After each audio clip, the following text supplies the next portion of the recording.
Today I fucked up by thinking my new potential girlfriend wanted to be degraded all the time. Obligatory. I found out about this a few days back, not today. Had to gather myself a little before I could write about it. So, I met this girl. She's funny and pretty and skilled and we get along well. I'm really excited about this new potential relationship.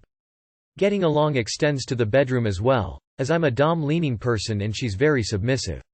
She has a thing for being degraded, for example being called names. Drives her wild. Stuff like slut, toy, whore, you get the gist. Now, I'm a pretty new dom. I have some experience in it previously, but mostly my role has been submissive in the past. I'm eager to try new things though. It's incredibly self-affirming to be able to get someone going with just a few words and gestures. So I'm all in for this new sexy adventure. I try to be creative.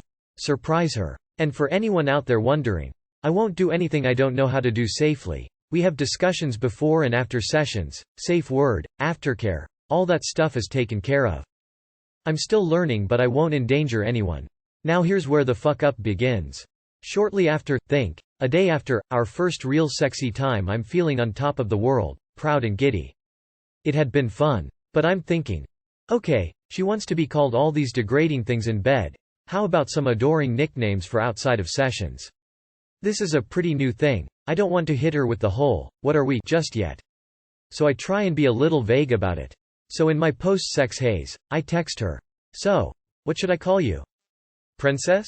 Pet? These are obviously pet names that could still be associated with BDSM, which is probably why this misunderstanding began. But I don't want to pressure her. She has asked to take things slow. I'm all about respect and consent. So she texts back with some sexy suggestions, but they're all, rude. So I try again, yeah, but outside of that, no dice. Girl still insists, fuck toy is the best choice. No biggie. She wants to keep the sub-dom thing going outside of the bedroom. Many people like that. Maybe she isn't big on cutesy nicknames. I give myself all the explanations. See, I don't have a problem with being in dom mode more often, if it makes her happy. You probably know where this is going. In the upcoming weeks, we text a lot. Sometimes she asks to be motivated to do something like shower, brush her teeth or go to the grocery store when she's feeling tired, and I try and support her as I get what it's like to have executive dysfunction. I'm ADHD. I always take the dom route. Send her short clips of handling a paddle or just looking strict telling her to get up, do the thing. Tell her she's my little slut, all the good stuff. I think I'm doing so well. She seems into it. Then one day a couple of days back, I'm feeling pretty stressed as I'm trying to navigate this big mall I rarely go to find a phone repair shop my insurance company has a deal with. I'm texting her, she's asking for motivation to go to the shower. I text her. I like my toys clean, go get cleaned up, fuck slut. You can tell my heart's not into it. My mind is far away and I almost chuckle at the term, fuck slut, as it sounds vaguely funny. But she just goes, yes master. A few minutes later I get a ping for a new message.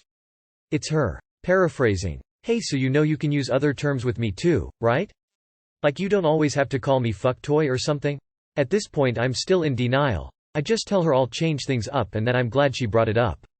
No light bulbs are happening in my head. Later at home I start thinking about it. My stomach drops. Oh God. Oh no. I have to ask her. Cue nervous voice message. Hey, so I was thinking about it and I think we had a big miscommunication a few weeks back. I asked you what you wanted to be called and you probably thought I meant in bed while I was talking about pet names outside of that. I'm sitting on pins and needles. Every second she's not answering this message is terrible. What if? ? She's hysterical, laughter. She comes back with, I thought you were so into it. Ditto. So, for the past several weeks this poor girl has been wondering why I never call her cutie or babe or anything other than derogatory names. Thinking I'm just so into it. Thinking I'm always horny and always in dom mode. And I've been calling this wonderful woman a fucktoy for doing mundane tasks. Like, all the time. Like, a weird amount. We did uncontrollably laugh about it. For hours. She also thought, fuck slut, sounded hilarious but didn't have the heart to tell me it was pure comedy gold. I don't know how I'm going to keep a straight face the next time we have a session. Too long did not read. Thought the new person I'm seeing wanted to be sexually degraded in everyday life instead of being called pet names. Turns out she was just being polite, thinking I was the one getting off on it. This is the cutest fucking BDSM story I've ever heard LMAO. Gotta say, the ending was not what I expected and it went in rather cute manner. She is a keeper. By golly, you better put a ring on that fuckslut. Miscommunication was the first fuck up, but the recovery was amazing. I'll agree she sounds like a keeper without going into too much detail about I'm reading here. Seriously though, that recovery is amazing.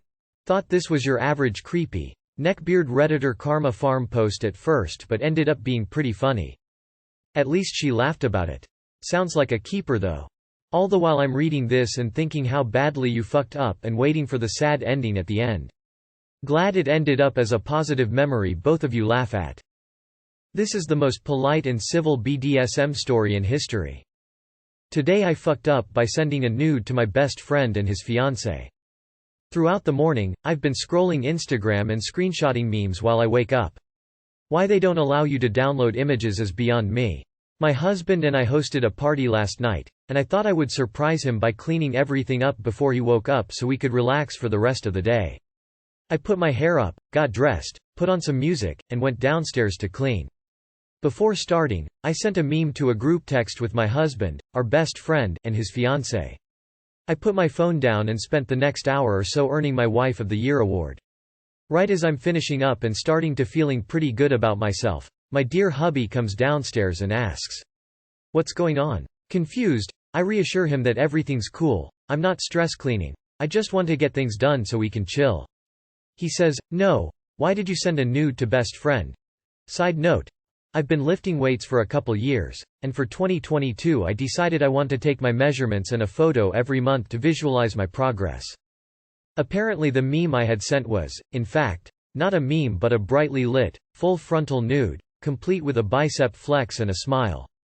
Too long did not read.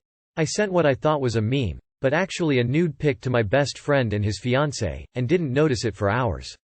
His response, "Happy Nude Year?" Wow. I still can't fathom the fact that how can anyone not differentiate between a Buzz Lightyear meme and a nude flexing selfie. I had a similar foo back when I was working nights a lot. Had a group chat with my friend group, say maybe 25 people. I had also been exercising and having been overweight most of my life had some rather risky pics of myself. Not full nude but also certain man bits where little was left to the imagination. Accidentally sent that to our friends chat instead of a meme before starting work. Luckily someone messaged me privately when they saw it first thing at like 5 a.m. and I managed to delete it before most of them saw it. Laughed it off, and if they're your good friends they'll just roast you for it for a long while. Also, here's the meme for anyone interested. Best friend and his fiancée just became best friend and your fiancé. Lol. Was your husband cool about it? Embarrassing, but it doesn't seem like that big of a deal. No harm no foul. You sent it to your best friend, but he's an even better friend. Damn it. Why do I never receive the accidental nudes? Well, I accidentally sent a picture of my best friend doing blow out of a girl's butt to my wife once. Important to note that I did not physically take this picture lol. Today I fucked up by going to a brothel. Today I fucked up by accidentally going to a brothel. I like to go for regular steams and swims. It helps with my sinus issues and it's just quite relaxing. However, because of COVID, my local gym chain has closed all of their steam rooms and saunas until further notice. Other independent gyms have them too, but I don't want to pay £50 a month or £20 for a day pass like many of them charge. Anyway, I figured there would be somewhere like a hotel or something that would allow people to use their pools and steam rooms for a small fee. I googled it and a large list of names came up. I was surprised because it didn't seem like something that would be that popular.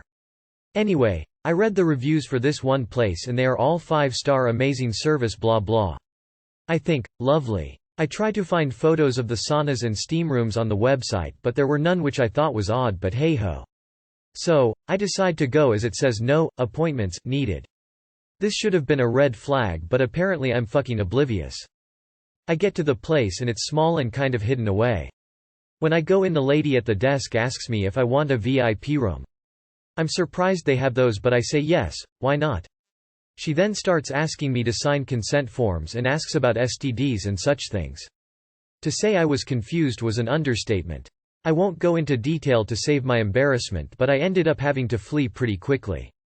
I googled it later and I found out that my city is actually really famous for its sex saunas and has been for decades.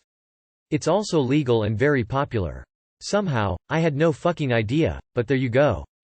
TLDR, I'm apparently very oblivious and thought an independent sauna was actually a sauna. It is not, it is a brothel. Edit.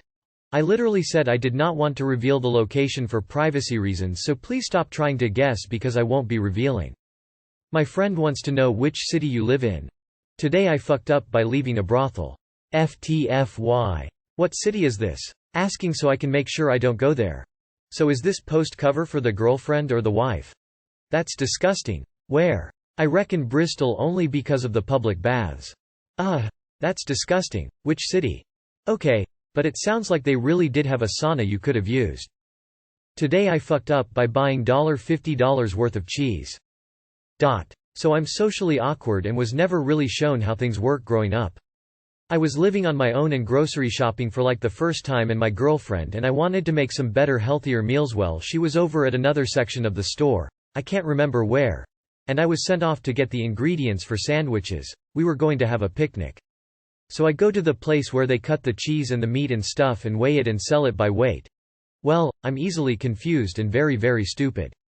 I had asked 3 times about how pricing and buying things there works already, and I was far, far too ashamed of my lack of understanding to ask again. I would later learn I have a neurological disorder that makes me very easily confused by otherwise simple things. So I tried to make an educated guess how it worked. I told him I needed provolone, because that's the cheese I get at Subway. And I would like that one, pointing at the cheese. He asked me how much I wanted and I got more confused. I again pointed at this big block of cheese and said, I just want that one is enough. You want the whole thing? Etc. I again told him yes, I want that one, I don't need more, that's enough. Please can I have that one? At that point I'm dying of social interaction and I'm stressing. He asked if I wanted it cut up and I remember the sound of my voice giving a very questionable yes?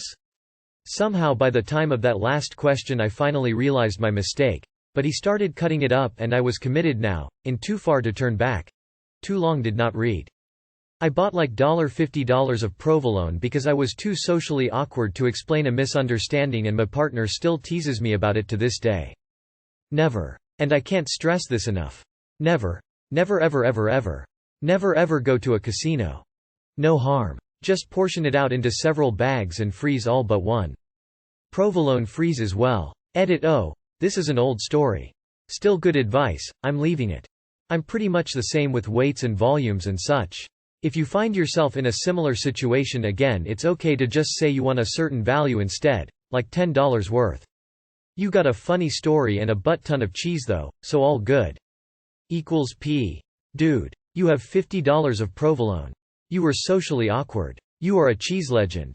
Seriously, work it. There's a person out there on Tinder looking for a slice, and probably a community here on R that will worship you like the cheese deity you are. Love your inner cheese friend. 'Cause if you can't buy cheese without getting stressed and spending $50, you will get fleeced.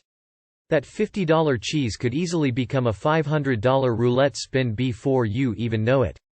The people at casinos are trained for people like that.